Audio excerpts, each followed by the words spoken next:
Hello, and welcome to another episode of ERG PowerTalk. I'm your host, Joe Santana. And that song clip that you just heard is by Mark Lortz, and it's called The Hero's Journey. The clip is the opening movement in a beautiful 4-minute epic composition that celebrates the champions in all of us. A champion that has to go through challenges, adversity, in order to make the world a better place. And this type of journey is really as old as time. If you look back at some of the literature from Homer's Odyssey through Tolkien's Hobbit, modern day versions like the movie The Matrix, each of these has a champion in this story that stood up to tremendous odds. And back in the middle of the last century, there was a professor by the name of Joseph Campbell, who discovered that all of these different stories that go back through time all follow a very similar formula. And that one element that each of the stories contains is either a sage or a guide that helps the hero through their quest. In the Odyssey, Telemachus had mentor. In the Hobbit, Gandalf the Wizard helped Bilbo. And in the Matrix, Neo, of course, had Morpheus. But if we all face a hero's journey, then that begs the question, who are our sages and who are going to be our guides? How do we find them? How do they find us? And that's especially important for the heroes among us who are underrepresented. Our guest is an artist, he's an author, an activist, equipped with more than 21 years of advancing diversity, equity, and social justice experience through various award-winning brand strategies, digital marketing, and creative storytelling in the corporate, federal, academic, and nonprofit space. He was born in Manila in the Philippines, raised in Sydney, Australia, schooled in Santa Barbara, California, and today resides in Washington, D.C. with his Peruvian husband, Daniel, and their rescue dog named America. His new book is titled The Wisdom of Gunkles. My name is Michael Dumlao. My pronouns are he, they, and I am very, very happy to be here. So excited to talk to you, Joe. And I know our conversation to prep for this was so incredibly exciting and enlightening. And I'm really looking forward to talking about not just my book and some of the messages and the content that I have in there, but really also just impart some wisdom as a Gungle who has led diversity strategy for more than 20 years. It's our pleasure to have you here. So, Michael, tell me about the journey that got you to where you are today. I was born in Manila, Philippines during the Marcos dictatorship, specifically under martial law.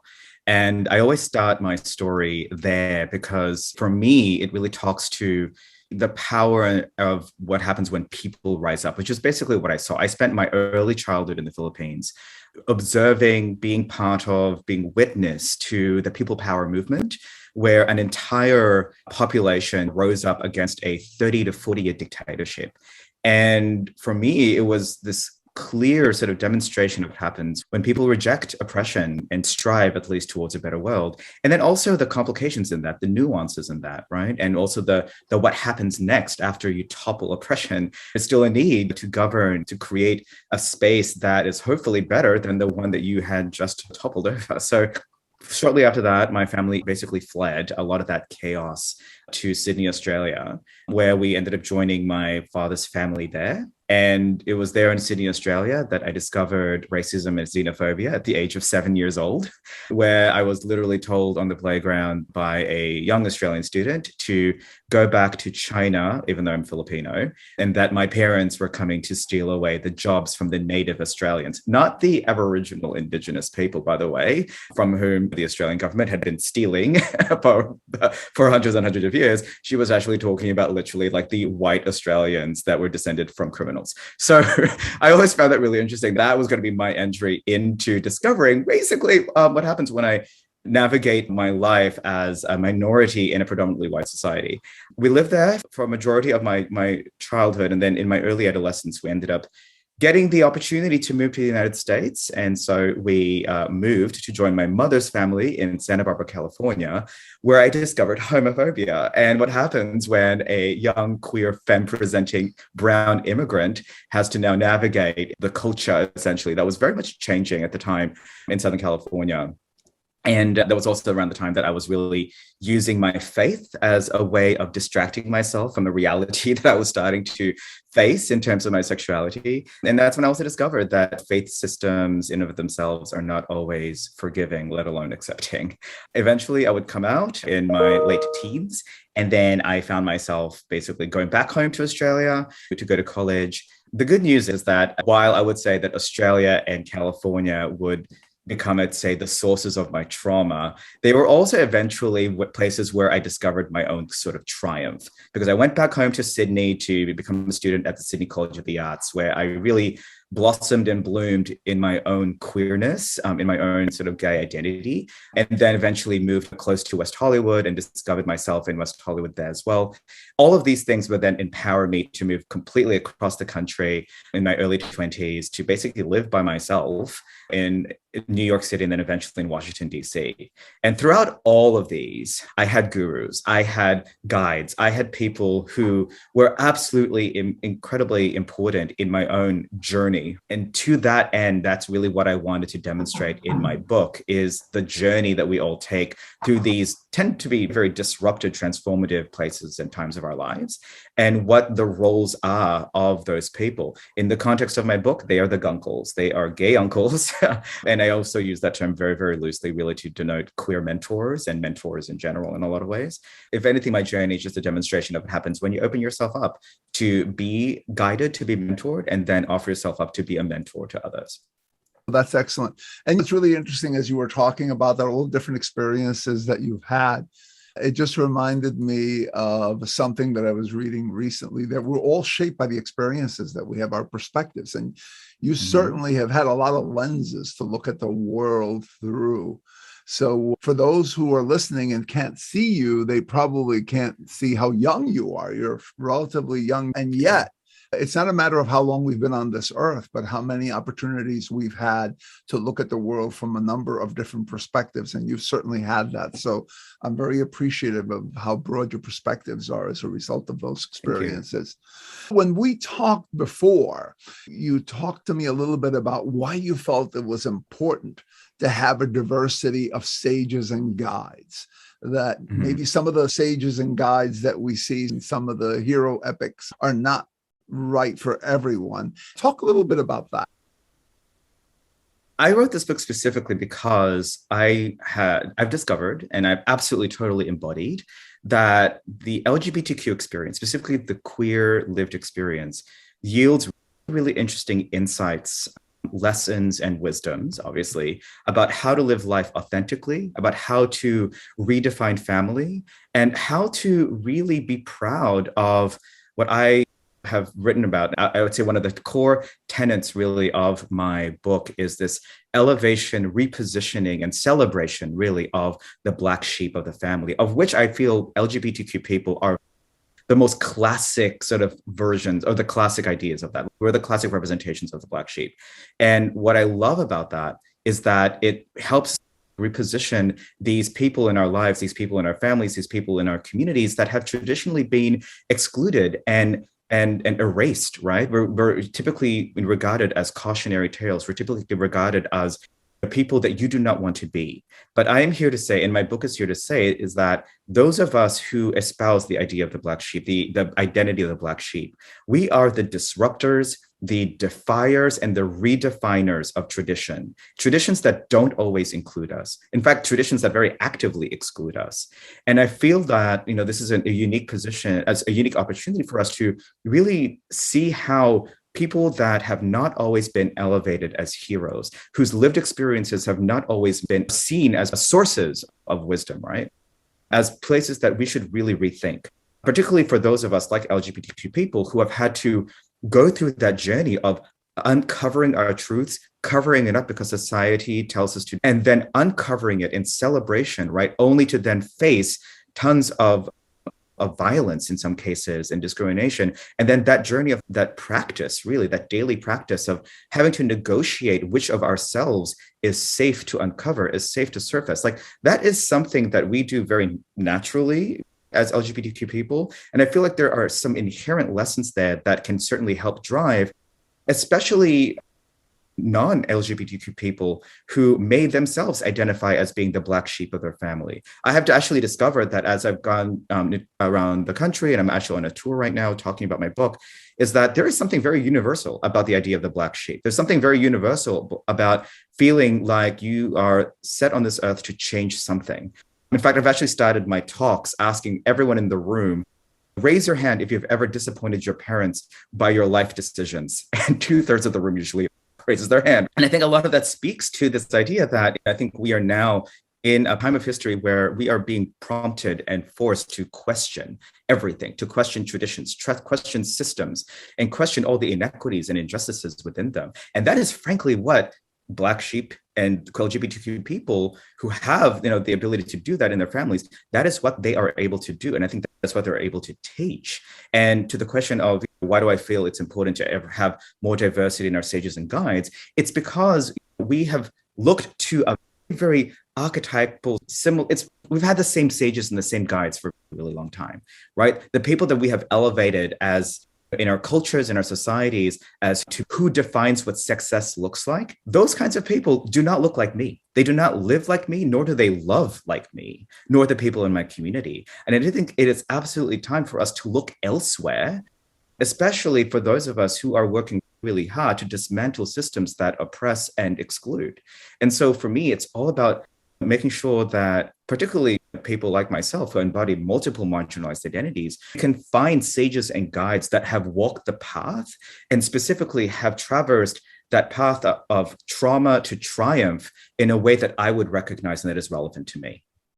Well said. And when we were talking about this, we talked about the fact that while you are presenting this from an LGBTQ lens, there actually is very broad application. There are people that may not be the black sheep in their family per se, but they might be the black sheep in their workplace for reasons of differences that they have, or in some other group that they want to or belong to by either employment or some other condition. So there are some applications that cross all the different demographics when it comes to the need to have sages and have guides that have walked in a very similar path, so that not only have these sages and guides triumphed now to be able to be a sage and a guide for someone else who's following that path, but they know that particular path pretty well because they've walked a similar path. So I think that that's a point that has universal application that we can leverage across all dimensions of diversity. So talking about your book, I took a look at some of the examples that were in it. You talked a little bit about it, but can you share one of your book stories and explain how having that sage and guide who traveled the road of the outsider benefited the protege in that story?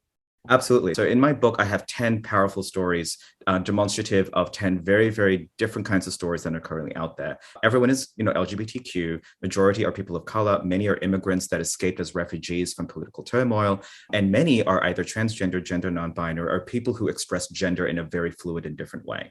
And this story that I have comes from a chapter called The Nerd. I can't say that I have a favorite one over the other, but I have a very special one that I turn to time and time again, especially when I talk to students. It is about a transgender, transmasculine cosplayer who was unfortunately rejected by their biological families, particularly when they first came out as lesbian and then later came out as a trans male. And the only place where they found safety was really in their convention, comic book, sci-fi communities. And it was in those places where they literally used costuming and cosplay as a way of navigating their emerging and fluid identities. And it's this beautiful comment really on the power and the integrity of chosen families, because it was the chosen family that literally saved their life.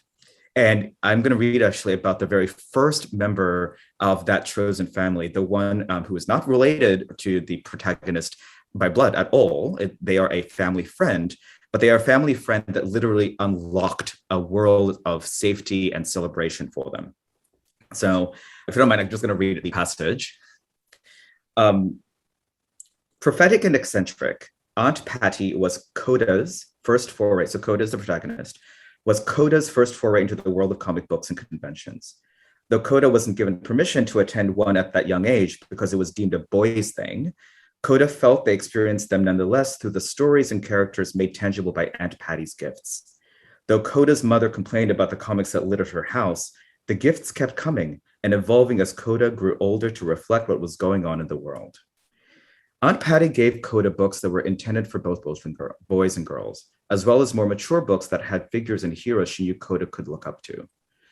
At some point, she gave Coda The Secret History of Wonder Woman, which illustrated the character's lesbian themes and connection to queer culture. The book dove into how women's sexuality has been censored throughout history and suggested Wonder Woman as a figure for empowerment. By gifting literature like this, Aunt Patty offered clues to Coda's sexual and gender identity early on. She said, "I could tell when you were a little kid that you were where you were going, and I just needed to foster and shape a safe place around you so you could figure it out on your own."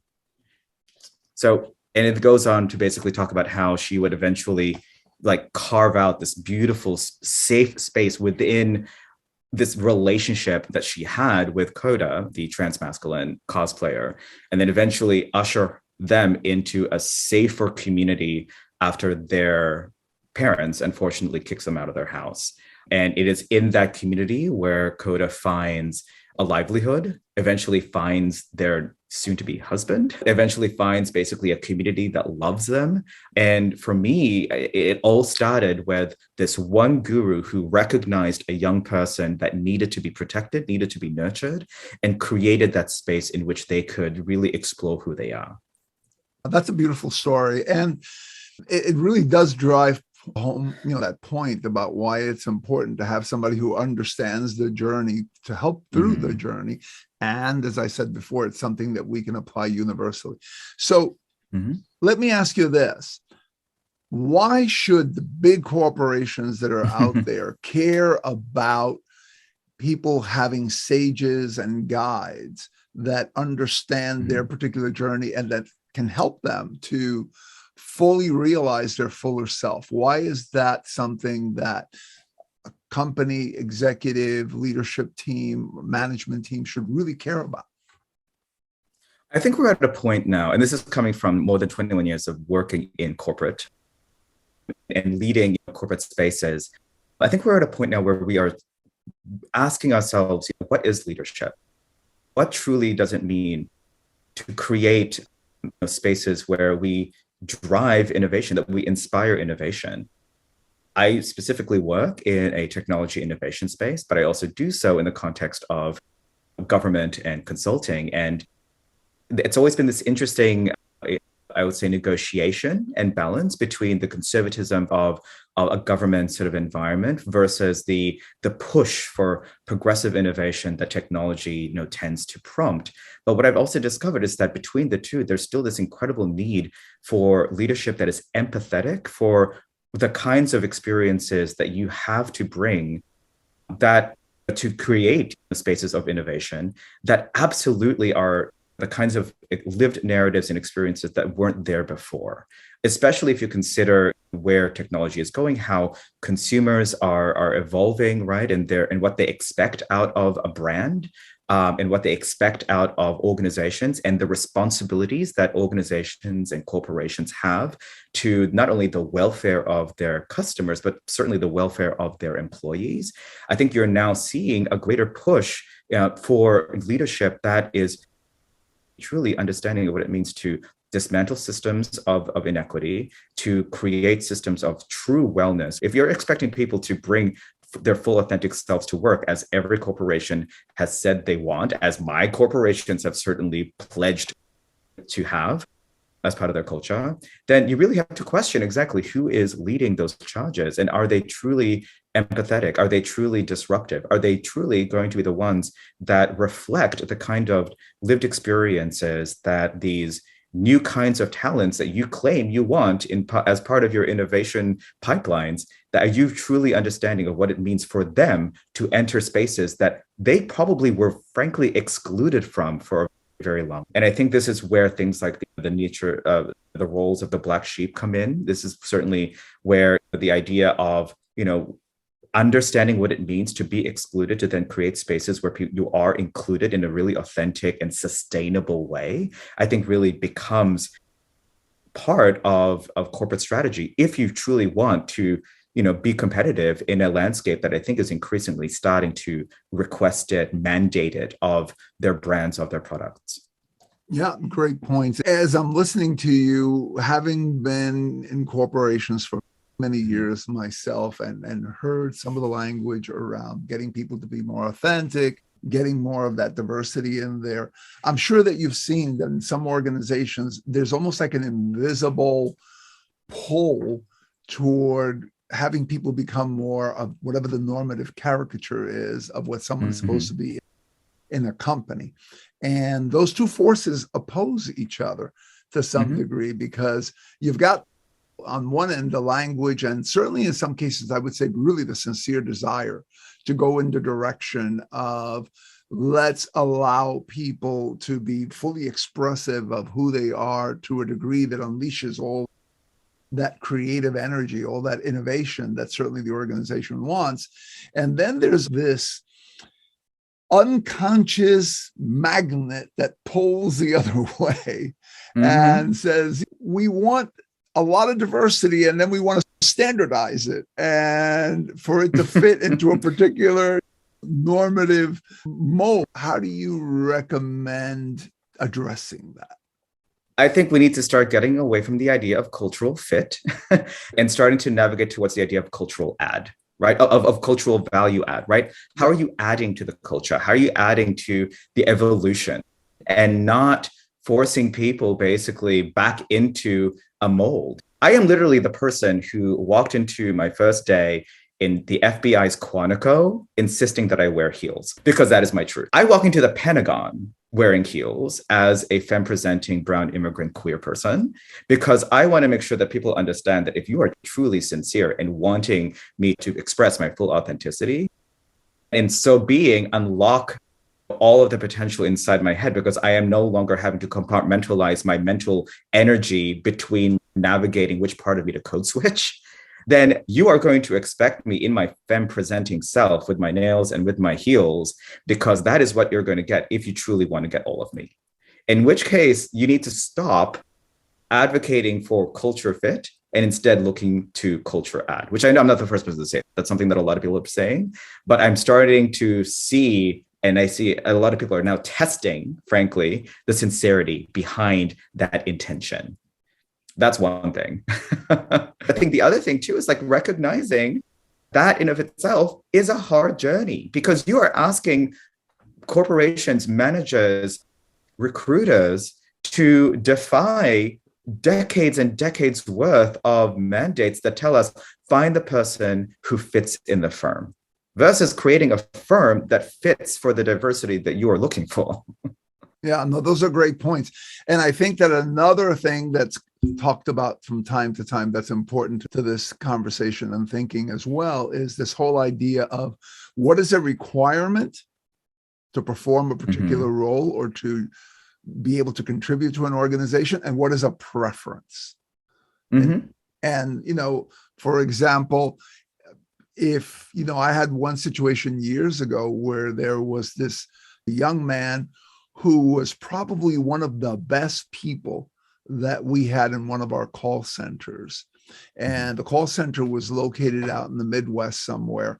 And I was a manager, but several levels up and removed from actually managing or supervising him directly. And in one of my many visits, when I came back to that area of my district to check in and find out how everyone was doing and what was going on, I found that the young man in question was no longer with the company.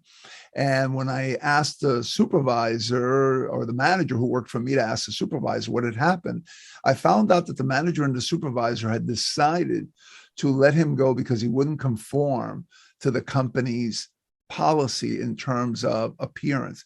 And in this particular case, this young man had colored part of his hair green and another part purple. I had seen him, and I knew exactly who he was. But he was the best person that we had when it came to understanding and managing a client on the phone who, by the way, didn't see his purple and green hair, and was able to respond to their questions and lead them to solutions in the most efficient way. So literally, they let go of the person that was the best person for that particular job in terms of what the job required, because that person did not conform to a rule that was based on a preference. And as you can hear the pitch of my voice changing, you could tell I wasn't too happy with those two leaders or with that rule, and had some pushback on it. But the bottom line is that that's an important factor to consider also, is what is a requirement in order to be able to do whatever it is that the organization's goal is, versus what is a preference that myself or someone else are accustomed to, and this is what we want or what we don't want. And then we have to decide if we really want innovation and if we want that diversity, that we have to sometimes be a little uncomfortable with something that maybe is not our initial preference at the moment because we're not used to it, and be able to grow and expand our own perspectives and thinking by looking at the perspectives and thinking of other people. I think that all of this drilled down to the importance of those sages and guides, because without them, people who, like yourself and others who come into the organization who are underrepresented, have a heavy lift trying to be your full self when there seems to be no support system for it. Just like some of the people in your stories in your book have a heavy lift trying to be fully themselves when they don't have the support of their families. Nor the power or the privilege. One thing that I've also been challenging, frankly, a lot of my colleagues in DEI spaces is we keep telling our colleagues and our employees, bring your full self, bring your full self, bring your full authentic self. But not all of us have the power nor the privilege to do so. And I feel like people don't necessarily always appreciate the immense negotiation that we all make, especially those of us who embody marginalized identities, when we walk into a space and do the scan. It's something that I've started to talk about as the scan, right? As a person who very frequently becomes the only person, right? The only person of color, the only queer person, the only XYZ, right? In a room, I have to constantly negotiate whether or not who I am completely is going to, compromise my physical, psychological, professional safety. And I feel like I don't think managers always necessarily understand that, yes, we want people to bring their full authentic selves, but that is absolutely not something that everyone can do on an equal basis, because we're not all equipped with the same powers and privileges to be our full authentic selves, especially when our full authentic selves are not always perceived as credible nor competent by a lot of the workplaces in which we operate. Great point, Michael. So I know that you're very pro ERG. So what are your thoughts on how ERGs or business resource groups can facilitate the process of finding sages and guides that are outsiders? I think for one thing, it's redefining what it means to be a sage, to be a guide, to be a mentor, to be a sponsor, to be a leader. Once again, I think it's starting to dip into people who represent experiences and expertise that haven't always traditionally been seen as what success looks like. I think for one thing, it's redefining what success looks like to begin with, and to recognize that not everyone is going to look up and see themselves in your leadership panel consistently, right? Even if you do present somebody who is of color, who may be queer themselves, just because I look up and see that, I may not necessarily see myself in that, especially if that person didn't walk a similar path because of, say, whatever power or privilege they had to get there may not be reflective of what I've had. And especially when it comes to things like traditional kinds of training or education, or a lot of those people who are in those positions come from, I would say, educational privileges that many immigrants like myself were never realistically able to attain. So I think part of it is like thinking differently about what it means to be a leader, a guru, a guide, a mentor, and really reassessing how that is going to be reflective of the kinds of networks you want to create, the kind of sponsorship networks and mentorship networks you want to espouse and activate in your spaces. Yes, I am very pro ERG. In fact, I'm very proud to say that the ERG that I led for 10 years is about to be recognized as a nominee for the Out and Equal ERG of the Year award this evening. So I'm very proud of that. I think it was a complete recognition that I people like me can be the kinds of leaders that bring the kind of innovation that a company needs to receive those kinds of recognitions from big organizations like Out and Equal. I think seriously, ERGs are also places where you create those kinds of safe spaces that I feel like a lot of organizations really need, especially in times of disruption and chaos like the ones we've had recently. For many of us, those are really the only places where we have felt either safe or equipped or empowered. At the very least, it's a place where we feel seen and feel that our voices are not only heard, but they're cultivated and professionalized and honed and harnessed. And so I know I'm very pro ERG because I feel like they're a very integral part to how any organization not just advances its diversity, equity, inclusion, belonging, and accessibility agenda, but I think it's also where they really find, I'd say, the new leadership, and they need to see them really as the source for their new leadership. When we spoke the last time, you talked about ERGs as being the beacons of hope and belonging for many people. And it's interesting because I did another interview a while back with a CEO, and she talked about her ERGs as being literally the life rafts of her organization's culture, which is an interesting way of looking at them. And for very similar reasons to the ones that you're just talking about, which is that with everything that's been going on, the pandemic, social disruption, people being moved more into the remote workspace, in some cases, there are people who join the company who literally have never been to a campus and met anyone, or do not have the opportunity to meet anyone beyond that immediate team that they're working for, which might be a manager and maybe 3 or 4 other people. But if they belong to one of the groups, if they belong to the LGBTQ group, if they belong to the women's group, that gives them another connection into the company and into other people in the company.